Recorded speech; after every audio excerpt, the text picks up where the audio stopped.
You really can't beat an outdoor hot spring. Feels like all the fatigue that's been building up inside me is melting away. I don't think I realized just how exhausted I was until I came in here. Still, what am I supposed to do now? Chancellor Osborne's been shot, the capital's been occupied, and now even Trista and the Academy are under the Noble Alliance's control. Then there's Crow. I was practically a joke. I didn't stand a chance against him. Even borrowing the power of something like a divine knight wasn't enough to fight him on equal terms. Far from it. It was hopeless from the start. I didn't realize before, but he was holding back against me the whole time. Even without that trump card of his, he could have defeated me effortlessly. And yet there was me, all happy, thinking that I'd won, right before he knocked me back with a single blow. If only I wasn't so weak. If only I'd been able to hold my ground. Maybe things would have been different. Instead, I ended up running away and leaving everyone else behind. There's no point in blaming how things ended on Celine or Valimar. None of this is their fault. This is all on me. Because of that, I've lost everything. I finally found a place where I felt I belonged, and people to share it with, and I lost it all. I thought my life was finally gaining some direction, but now I feel totally lost again. Rain? Sorry if I'm bothering you. Elise, did you want to use the springs too?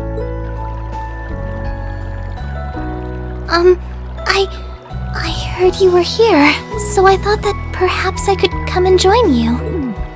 I mean, I know we used to come in here together when we were kids, but we're a little old for that now, don't you think? I'm not so sure it's the best idea. Please, we're siblings. There's no need to feel so self-conscious. And you must be exhausted after all that's happened. So I thought the least I could do was come and wash your back for you.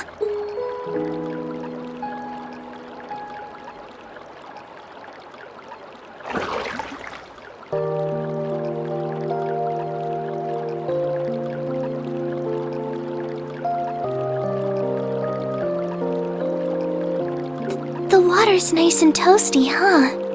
Truth be told, I haven't taken a dip here for some time. I'd forgotten how pleasant it was to sit here and admire the snow. Yeah, same here. Bathing during the fall when the leaves are changing has its charms, but something about watching the snow really relaxes me.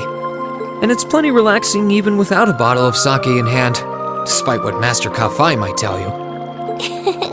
He's always been a heavy drinker.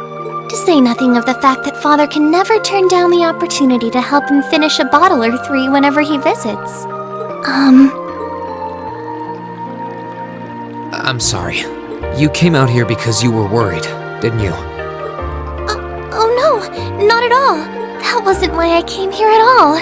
It's just that... You're not the only one. It's like everyone I meet has to go out of their way for me. It's how things have been for my whole life. How everyone feels like they have to be around me. What do you mean? It happened the day Dad picked me up in that blizzard 12 years ago.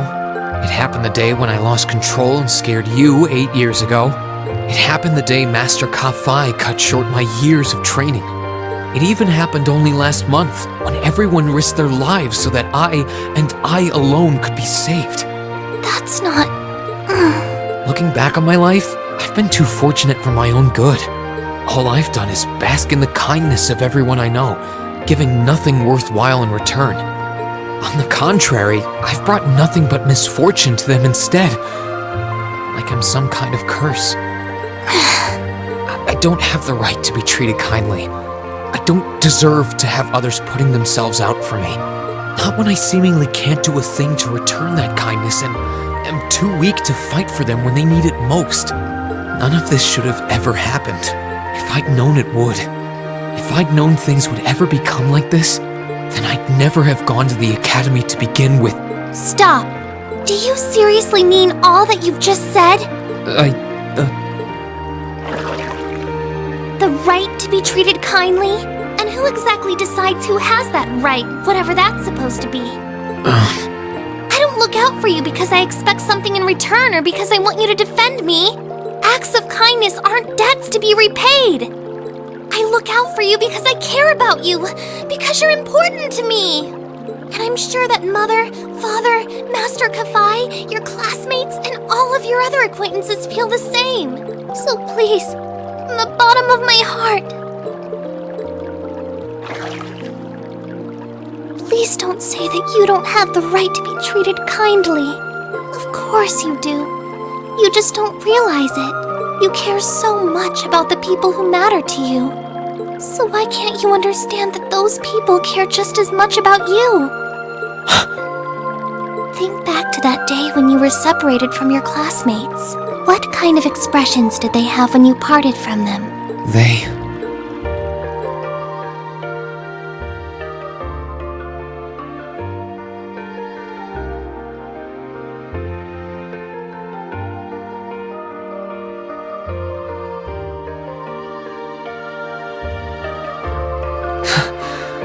They were smiling. They all believed that we'd see each other again. That no matter what happened along the way, we'd all be reunited. And that one day, we'd move forward together as a class again, just like we did before. Maybe there's nothing wrong with feeling lost and impatient from time to time. I believe in all of them. And if they see me as worthy of their trust, then I'd like to try and believe in myself too. We're classmates. And more than that, we're friends. So long as I keep moving forward, I'm sure that somewhere, someday, our paths will cross again. I think so too, Reen. Thanks, Elise. I feel like you gave me exactly what I needed to move forward. You don't need to thank me. I didn't do anything. All I did was remind you of something you already knew. It was your time at the academy that gave you what you needed. I admit, I am a little envious of your classmates, though. Still, I'm really thankful to have you in my life. I might not be the most dependable brother in the world, but I'd appreciate it if you kept looking out for me. And while it might be a ways away, I'll keep striving to be an older brother you can be proud of.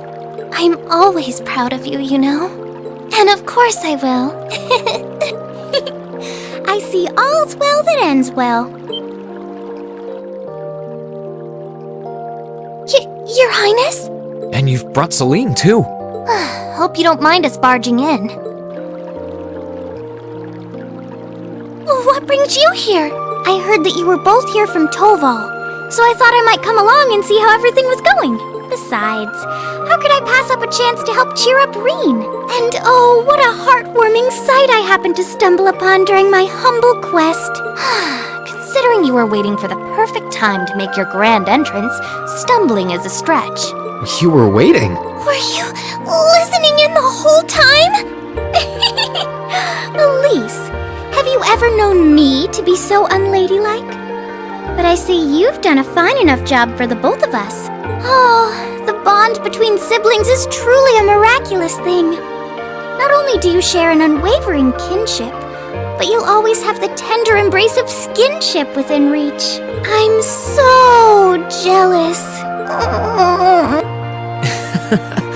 I appreciate your concern, though. Still, Elise is one thing, but I'm not entirely comfortable sharing the springs with you, Your Highness. Oh, come now, Reen. This is the bath. Ranks are stripped once our clothes are, as far as I'm concerned. That being said, may I join Elise in washing your back as well? This would make the perfect chance for us to finally strengthen our bond as honorary siblings. Wouldn't you agree? Your Highness, please!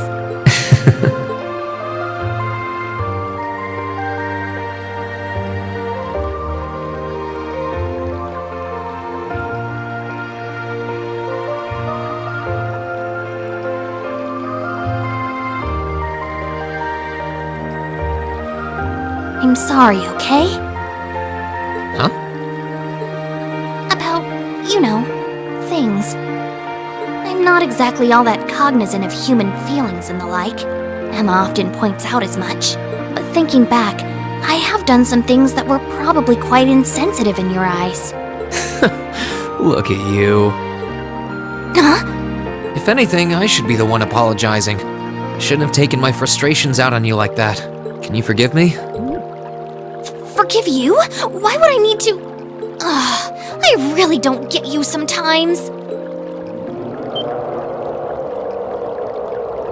What was that? That sounded like...